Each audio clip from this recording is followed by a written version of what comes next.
Another day, another package.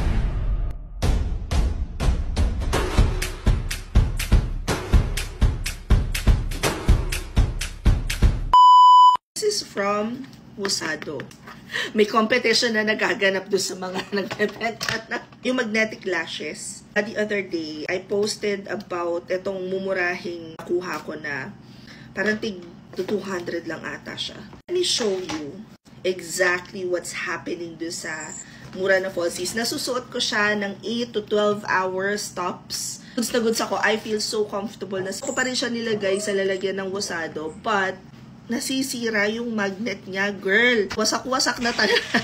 Pero nasusuot ko pa rin naman siya. Maganda pa rin naman siya. That's one thing that I noticed. Sa Wosado kasi, yung Wosado ko, hindi nasisira yung magnet niya kasi nga high quality yung ginamit na materials. That being said, got this new one. This is a different design. Sa gusto ko sa Wosado eh. Ito yung lahat ng laman niya.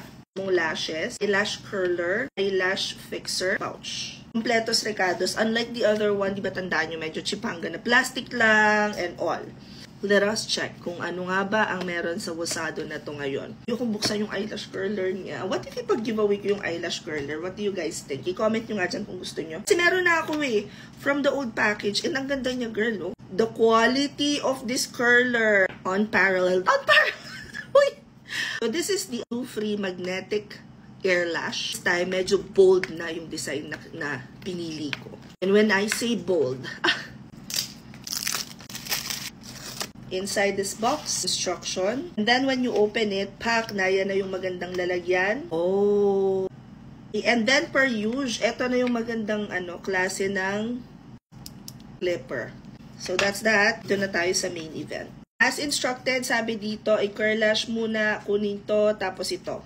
And the design, so pretty. Wait. Unang step, curl lash. This takes some time to get used to, but girl, pag nakasanayan mo na siya, hindi ka nababalik sa pagpapa-eyelash extensions because this one is super easy. Pagkatapos mong curl lash, eyelash fixer.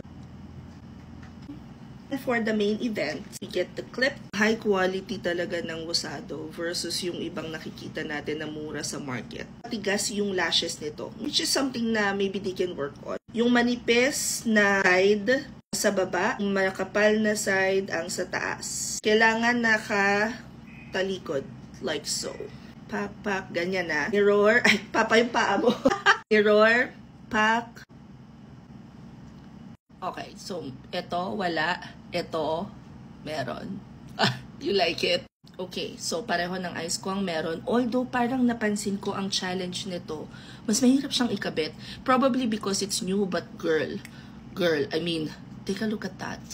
So anyway, I'm keeping the other one na lang sa ating makeup kit. Kasi magagamit pa naman siya. But, let's do a wear test. This is how it looks like when worn. It is currently 8:45 pala. Tingnan natin kung tatagal siya hanggang mamaya.